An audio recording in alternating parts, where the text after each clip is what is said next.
Recently, Billy Carson, the super famous YouTuber known for spinning wild conspiracy theories and spouting all kinds of biblical misinformation, walked confidently into what he thought would be another day of spreading his usual nonsense. We're all gods. As he said, ye are gods. The return of the Christ is the return of the Christ consciousness. Instead, he ran headfirst into the intellectual equivalent of an unyielding brick wall in the form of PhD candidate Wesley Huff. It's called the Sinai Bible. I'm an expert on early Christian scribal culture.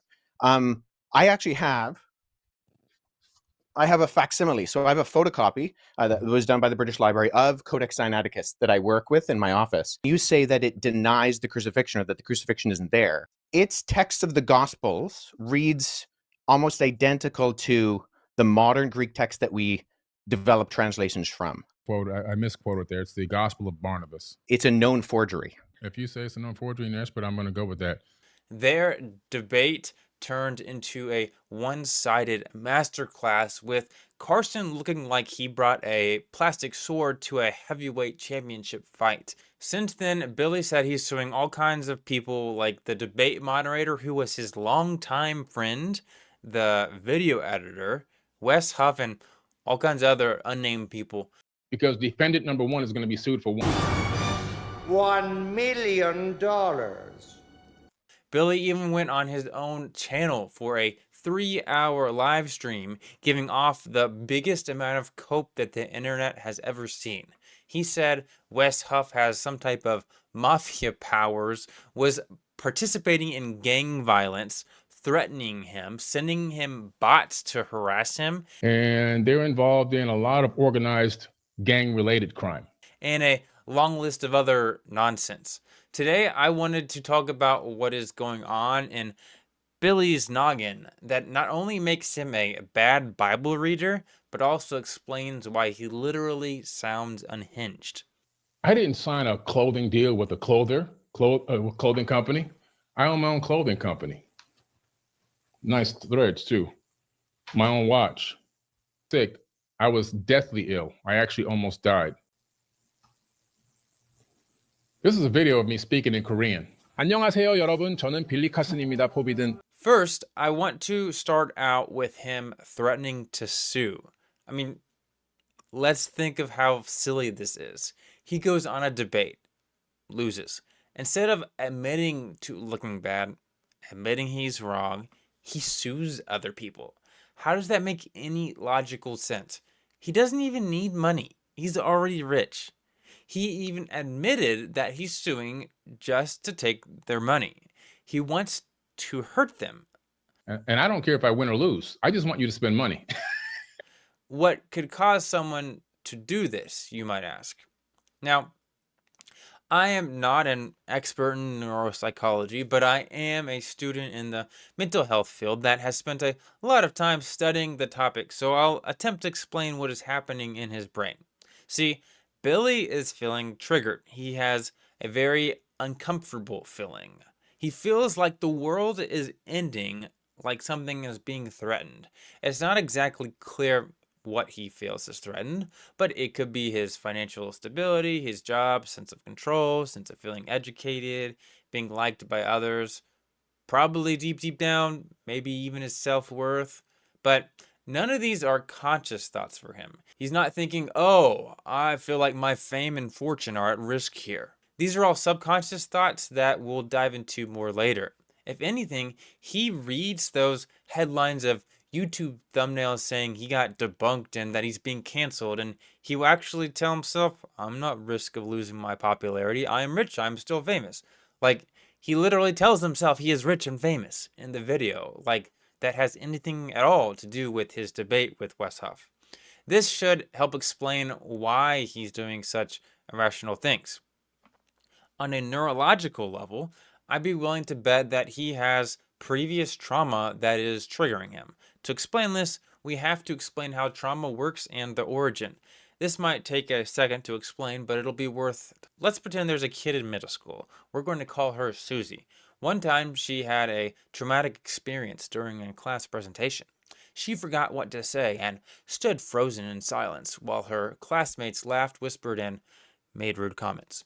To make matters worse, her teacher scolded her publicly for not being prepared, and her peers teased her about the incident for weeks afterwards. This experience created a deep association in Susie's mind between public speaking and feelings of shame, failure, and rejection, which would affect her responses to similar situations in the future. Years later, as an adult, the thought of public speaking still triggers Susie's learned trauma responses. Psychologists describe these as fight, flight, freeze, fawn, and flop. In a fight response, Susie might react with anger or defensiveness to mask her fear. For example, she might lash out saying, "This is a waste of time," or criticize others for assigning her a speaking role. This reaction stems from the vulnerability she felt during her childhood experience, leading her to use aggression as a way to shield herself from potential judgment. In a flight response, Susie avoids public speaking situations altogether. She might turn down her promotions or job roles that require presentations, or make excuses to escape speaking engagements. This behavior reflects her subconscious belief that public speaking carries the risk of reliving the humiliation she endured in school, making avoidance feel like the safest option. If Susie experiences a freeze response, she becomes immobilized when it's time to speak. She might blank out, forget her lines, struggle to breathe, or stand silently during a presentation. The overwhelming stress takes over, leaving her feeling trapped and powerless, just as she did during her childhood presentation. In a fawn response, Susie tries to appease her audience to mitigate the perceived risk of judgment. She might over-apologize for mistakes, or constantly seek approval, or undermine her expertise by saying things like, "I'm just not very good at this." This response reflects her subconscious belief that by being overly agreeable, she can avoid rejection or ridicule. Finally, in a flop response, Susie completely gives up, either emotionally or physically. She might speak in a monotone voice without engaging her audience, faint before the event, or read directly from her notes with no interaction. In this state, Susie feels so overwhelmed that she emotionally collapses, believing that there is no effective way to handle the situation. These responses are deeply rooted in Susie's past experience. She often doesn't even recognize that she is doing them. If you ask her, she will look at what she did and come up with a reason to explain why she thinks she did what she did, but it oftentimes doesn't make any sense. When someone has experienced a past trauma related to public speaking, such as being humiliated during a presentation as a child, they may not consciously remember the event, but their brain and body still react to it. When they are faced with the thought or act of giving a presentation, the sensory input, like the sight of the audience or the sound of a microphone, is processed in the brain. Instead of being sent to the rational part of the brain, the prefrontal cortex, to evaluate the situation logically. The amygdala, the brain's emotional and fear center, associates the situation with the past traumatic event. The amygdala overrides any rational thinking, the rational side of the brain, and sends signals to the more primal areas of the brain, activating the fight, flight, freeze, fawn, or flop response. This happens instinctively as the brain perceives the presentation as a threat similar to the past event, even if the current situation is entirely safe. It's worth mentioning that the common trauma responses are simply ways to categorize things, and it's not always obvious. Sometimes the effect of being triggered by past trauma is just simply being agitated or frustrated. Sometimes we are sad. What is important to stress is that by being triggered by past trauma, pretty much guarantees that you will use less of your rational part of your brain. You will essentially be less smart, and that's obviously not something you want if you're trying to use logic and reason to understand the Bible. Of course, this is what is almost certainly happening with Billy Carson. He feels threatened and therefore does the most ridiculous, ludicrous things. If he's using any part of the rational side of his brain, he's using very little of it. We can actually label Billy's idea to sue people and all the insults, the long long list of insults as a likely fight response to trauma. These people are dark and they're evil and they're very manipulative and very contriving. And so they're defendants, not people. It's not rational. He's doing everything he can do to fight back in order to try and keep his sense of security and safety in his life. It's impossible to know the original cause or where or when Billy was traumatized, but we can see the completely deranged, irrational effects of it. You might be surprised to know that many of us do the same thing as Billy here. Now, we probably won't choose to go sue someone and go on a 3-hour rant when someone points out something potentially wrong about how we see the Bible, but many of us go on YouTube comment section saying, "You're a loser, you're a heretic, you don't know anything." Or if we're in person, instead of addressing an argument, we will attack a person's credentials or character. "You don't have a PhD, you don't know Hebrew." Specific groups of people will randomly go, "You don't believe the Bible, you're a heretic." Telling others that they are basically morally corrupt or not as smart as us might make us feel better about ourselves when we feel we are threatened, and some of the things we say might even be true. They might actually be stupid, but it can prevent us from ever actually analyzing what people around us are actually saying. It prevents us from ever hearing anything possibly true about the things we are hearing from them. Now, obviously, every time someone says something like this isn't due to a trauma response, but it's important to realize that we might be responding like Billy has by attacking people instead of engaging in trying to find truth. On another note, in the original debate, Billy Carson would give his typical spill of nonsense about how known forgeries say something about Jesus, like that has any relevance to anything. Wes would then correct him in the nicest way possible, to which Billy responds, "That's fair enough, I can respect that." That's fair enough. I can respect that. If you say it's a known forgery and you're expert, I'm going to go with that.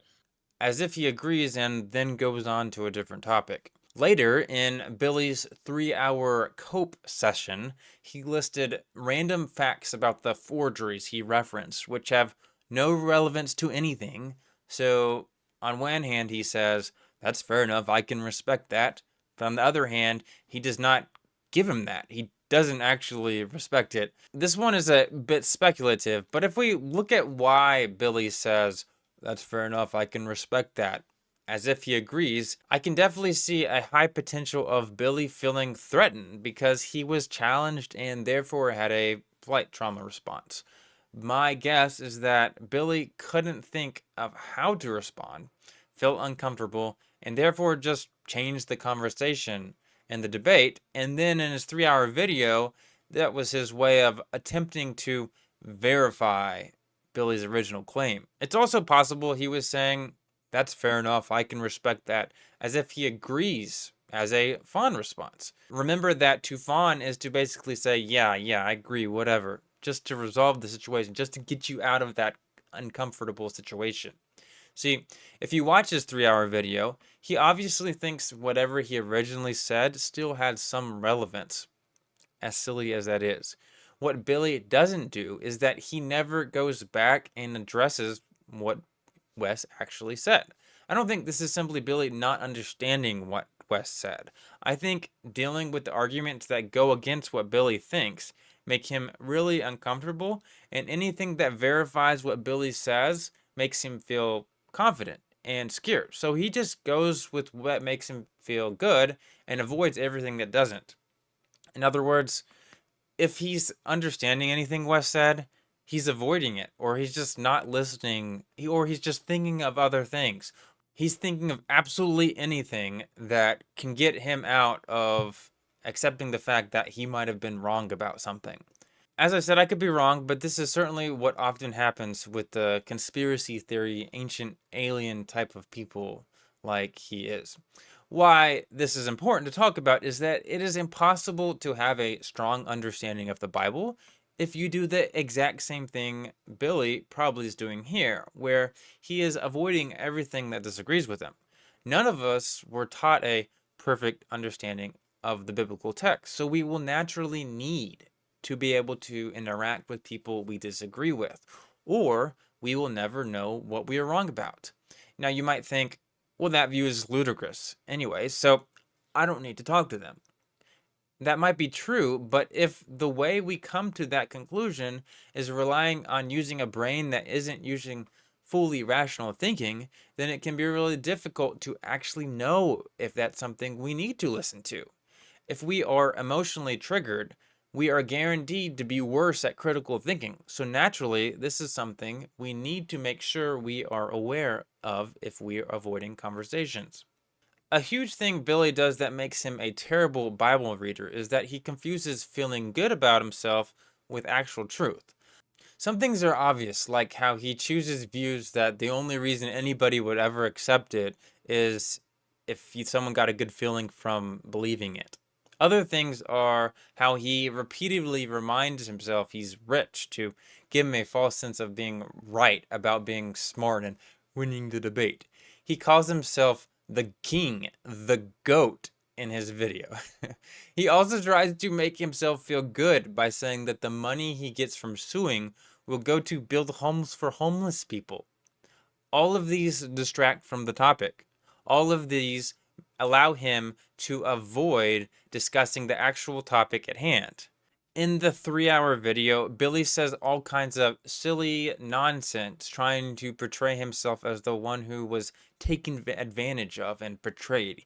He goes on a spiel about how he just got out of the hospital and the debate moderator, who was a really good friend, knew he was not in good health and was actually trying to ambush Billy into looking bad by debating this guy. At the same time, he also coincidentally doesn't want to do a redo debate. All this even though he knows he willingly agreed to the discussion and had plenty of time in advance, a whole 24 hours, to reject it. He also participated in the discussion willingly. He also literally put a picture on the screen that says he faced death. He says that people are attacking his son. He says that people are doing gang-related activity to attack him physically and mentally. He even claims that Wes Huff was purposely turning off his screen every time Billy would talk, as if that is some shady debate tactic to make Billy look bad, even though it is completely obvious that Billy talked a bunch throughout the entire video, and the only time Wes's screen was off was when he was clearly having issues at the beginning and the end.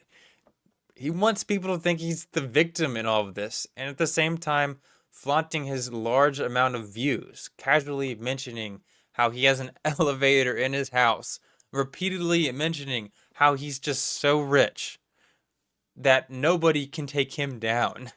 Now, obviously, all of this is ridiculous, but I think the victim complex that he has is also related to past trauma. See, people often want to be the victim because it avoids accountability.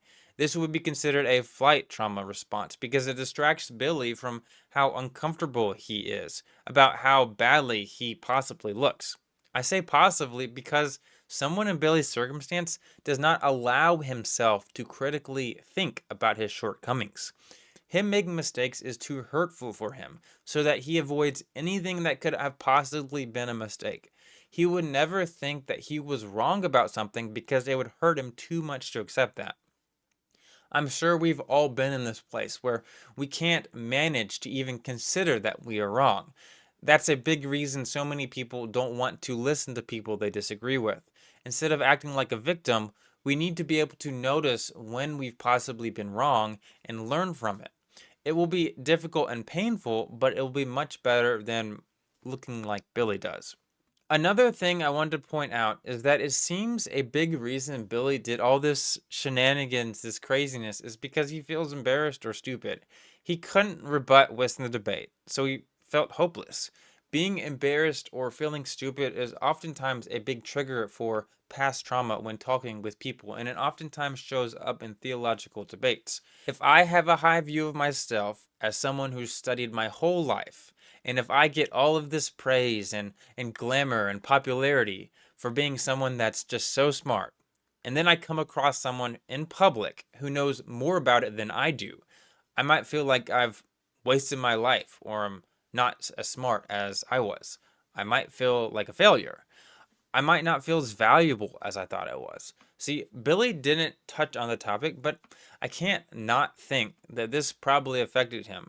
And it affects many of us too. See, if we want to be strong Bible readers like Wes, we need to be aware of when we are embarrassed or feel stupid.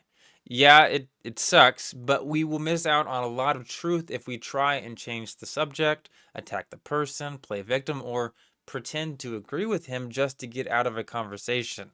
If you've noticed yourself responding like Billy, whether by attacking others, avoiding disagreement, or playing the victim, here are steps you can take to grow. Number one would be acknowledge your triggers. Recognize when you're feeling defensive, embarrassed, or threatened. Pause and ask, why am I reacting this way? If you notice yourself doing this, you're off to a great start. Good job. Self-awareness is the first step towards change. Number two, practice emotional regulation. Use techniques like deep breathing or grounding exercises to calm yourself. This helps shift your brain from its emotional center, the amygdala, back to its rational side, the prefrontal cortex. Number three, seek understanding, not victory. Shift your mindset from winning to learning. Be open to the possibility that others may have valuable insights. Number four, reflect instead of reacting. Step away from the conversation, revisit it later when you're calmer. Journaling can help process your emotions and identify patterns. Number five, apologize and reset when necessary. If you realize you've responded poorly, don't be afraid to apologize. Admitting mistakes is a sign of strength, not weakness. Number six, cultivate a growth mindset. Embrace the idea that learning is a lifelong progress. It's okay to be wrong. It's an opportunity to grow. Number seven, learn to sit with discomfort. Growth often requires facing uncomfortable truths. Instead of avoiding these feelings, try to understand what they're teaching you. Number seven, if you realize, oh, I'm about to have a debate with someone I disagree with, and there's a really good chance I'm going to feel like I want to leave the conversation. Be aware of that. Think about how you will act and what you will say when you are in this situation. Number eight, seek support if necessary. If these patterns are deeply rooted, consider professional guidance. Therapy can provide tools to navigate emotional triggers and improve self-awareness. In conclusion, by recognizing and addressing these tendencies, you can become a better thinker, communicator, and Bible reader.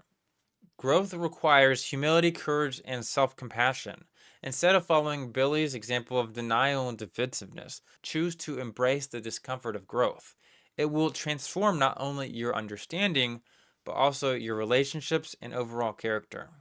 If you liked the video or want to hear more about what people like Wes have to say, make sure to like and subscribe as I interview Bible experts on the daily. Thanks for watching, and I hope you have a good one.